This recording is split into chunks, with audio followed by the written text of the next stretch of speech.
বিসমিল্লাহির রহমানির রহিম। বিশ্ব আধ্যাত্মিক জ্ঞান সঞ্চার দরবার শরীফের প্রতিষ্ঠাতা আমার মুর্শিদ কেবলা গাউসুল আজম শামীম আলী চিশতির দরবার হইতে আমি শাহ আলম আবারও আপনাদের সামনে কিছু আলোচনা নিয়ে হাজির হইলাম। আশা করি সকলে ভালো আছেন এবং সকলেই মনোযোগ সহকারে এবং ধৈর্য সহকারে শুরু থেকে শেষ পর্যন্ত আমার এই আলোচনাটি শুনবেন। আমি যে আলোচনাটি নিয়ে আপনাদের সামনে হাজির হইলাম, এই আলোচনাটি হলেন বীর্যকে স্তম্ভন করিবার উপায়। এই আলোচনাটি আপনাদের জন্য অনেক গুরুত্বপূর্ণ।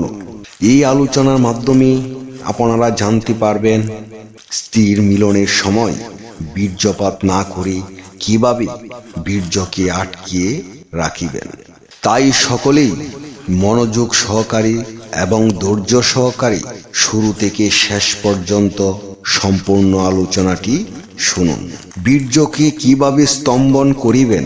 ধম সাধনার মাধ্যমে ধমের সাধকগণ বীর্যকে স্তম্ভন অর্থাৎ স্ত্রীর মিলনের সময় বীর্যপাত না করে বীর্যকে আটকিয়ে রাখিতে পারেন। সাধারণ মানুষদের শ্বাস প্রশ্বাস খুবই চঞ্চল ও দ্রুত গতি সম্পূর্ণ। ইহা অনেক পূর্বেই আমি আলোচনা করিয়াছি।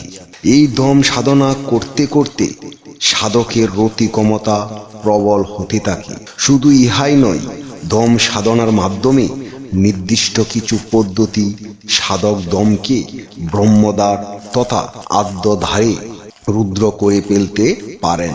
তখন বীর্যকেও সে তার অধীন করে আয়ত্ত করিতে পারেন।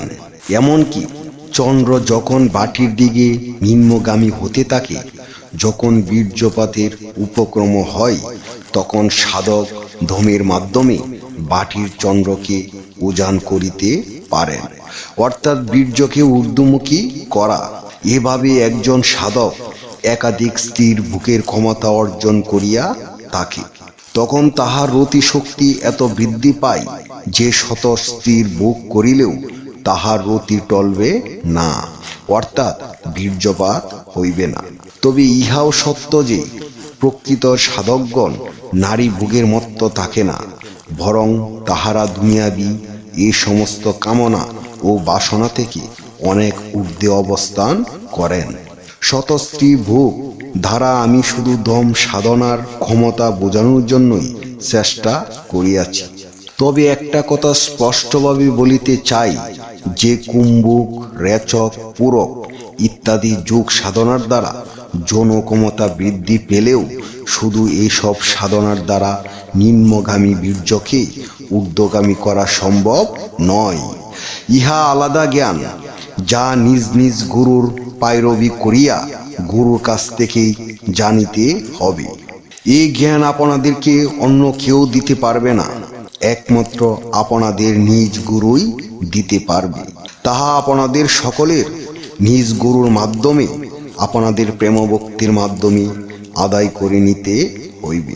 আমি যে আলোচনাটি আপনাদের সামনে করেছি, এই আলোচনাটি আপনাদের কাছে কতটুকু ভালো লেগেছে? যদি ভালো লেগে থাকে তাহলে আমাদের এই চ্যানেলটি সাবস্ক্রাইব করে দিবেন।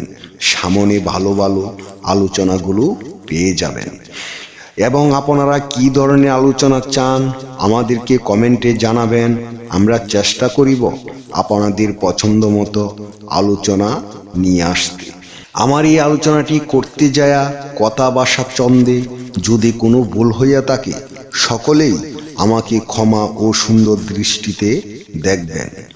সকলেই আমার জন্য দোয়া করিবেন, আমি যেন আপনাদের সামনে ভালো ভালো আলোচনাগুলো নিয়ে আসতে পারি এবং শোনাইতে পারি। সর্বশেষে সকলের চরণে হাত রেখে আমি একটি কথা বলতে চাই। আল্লাহ গোপনেরও গোপন। সেই গোপনকে পাইতে হলে একজন কামেল মুর্শিদের কাছে যাইয়া বায়াত গ্রহণ করে সেই গোপন ইবাদত ও গোপন সাধনার মাধ্যমে আল্লাহকে লাভ করিতে হইবে। সকলেই ভালো থাকবেন, সুস্থ থাকবেন। আল্লাহ হাফেজ।